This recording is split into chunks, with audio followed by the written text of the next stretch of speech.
controversial video of Austin Metcalf and Carmelo Anthony, and they're going to speak to that. They're going to speak to exactly what they saw when they introduced their public information request.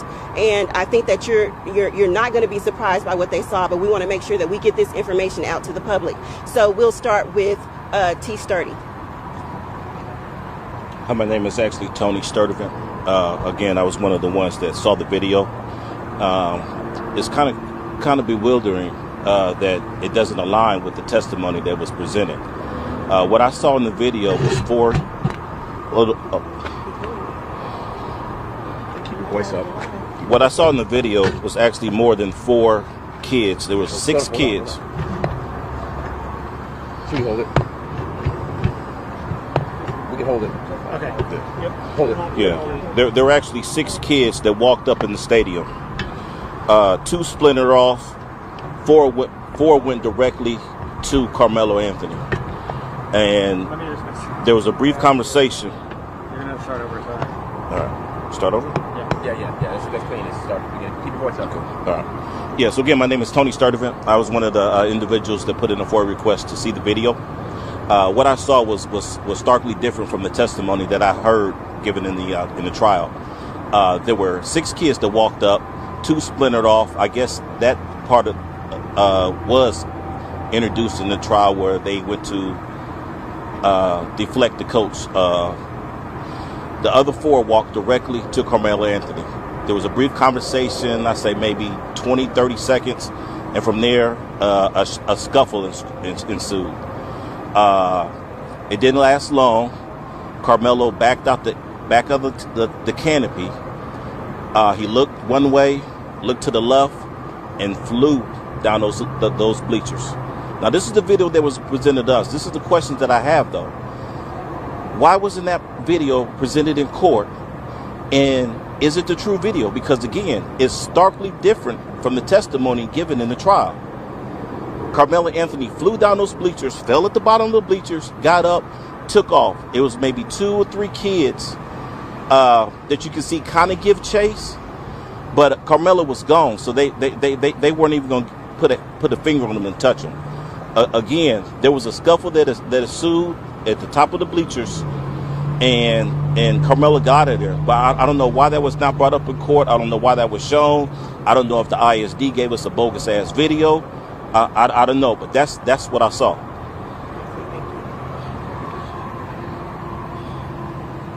Hello, everybody. I'm an advocate for Carmelo Anthony. My name is T. And when I went to see the video, they ask if you want to see it from either 2 minutes before the stabbing or 11 minutes before.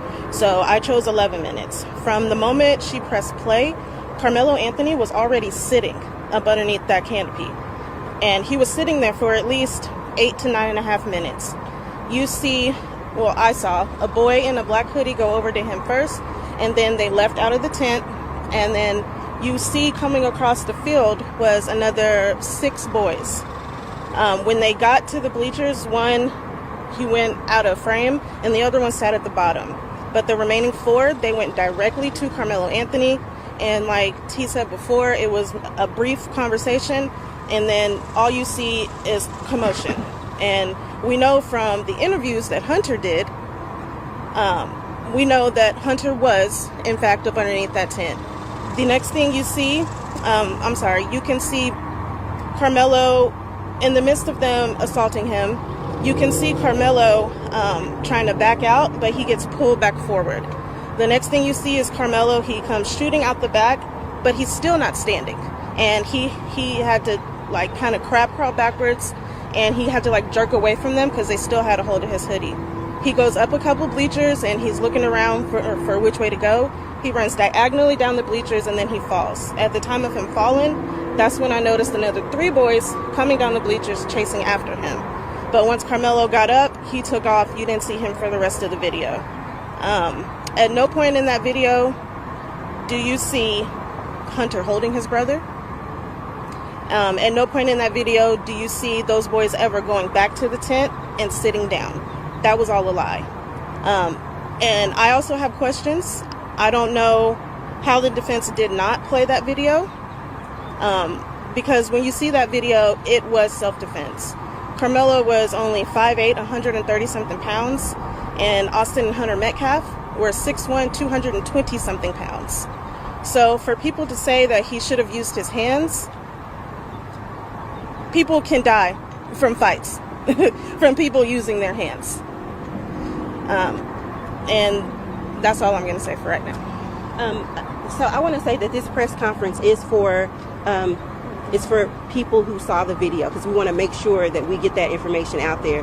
The other thing is that we have noticed major disparities when we look up statistically the sentencing structures that Judge Roach sentences minorities under. There's at least a 75% disparity in the length of the prison sentence when the defendant is of color. And so this is a concern for us here in Collin County. I reside here, and so I am concerned as a citizen. If the law is supposed to be equal and everybody is supposed to be protected under that law, then sorry about that, that means every race of people are protected, right? And so with that being said, I'd like to thank you for giving us the opportunity to express what we saw and what we're concerned about here in Collin County.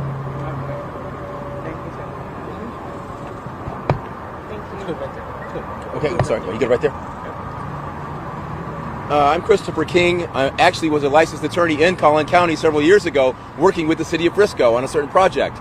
But I'm Christopher King. My handle is KingCast online. I'm also a journalist, and I have a couple things for you briefly. Today I have filed my request for all exhibits used at trial. We'll see how that turns out. I had mailed it in before with a self-addressed stamped envelope, didn't get a response, so I figured I'd fly down here and file it in person this time. So, as to this trial, what I see as an attorney, I saw what I believe to be malpractice. And I don't know why it happened, but I will tell you a couple of quick reference points. Number one, he allowed those students young people, not professional people, to testify as to ultimate issues of fact, such as, was it murder or not? Yes. Was there provocation? Carmelo provoked him. That's not how it works. You have to make them elocute as to what Carmelo did to allegedly provoke a situation. That's how it works.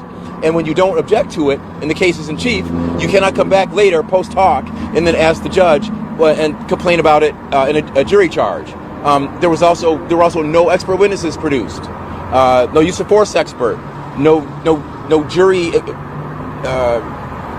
jury professional consultant was there that I know of. Okay, so these are all very serious questions on this case, and I don't understand it, but I don't like it, and I think this is the proverbial travesty of justice that we have just witnessed here. And there needs to be an investigation. It's not right.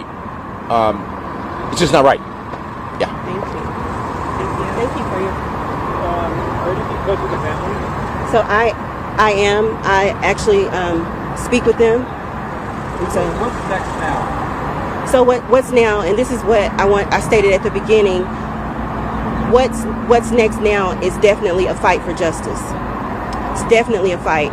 They are definitely ready to file an appeal, which an appeal has officially been filed today. They're ready to move forward with seeing Carmelo get justice and seeing him getting a fair trial. That is all that they wanted from Collin County, was a fair trial. And unfortunately, and I did attend some of the proceedings, and unfortunately it does not appear to me that they received a fair trial, that Carmelo received a fair trial. So what's next for them is supporting their son, and we as advocates, we're going to continue to support Carmelo and support the family, and they're going to continue to fight for justice, and we'll be right there on the side of them. Thank you. So I'm not at liberty to speak to that, and that information has not been disclosed. So I don't want to speak on that right now. Did you have any questions for us? No, we're good. Thank you. Thank you very much. Appreciate it. I'm telling you guys, watch this case. I've investigated a lot of hokey cases. We're working on one with Hollywood right now. Bodie Miller's cousin, Nico Kennedy.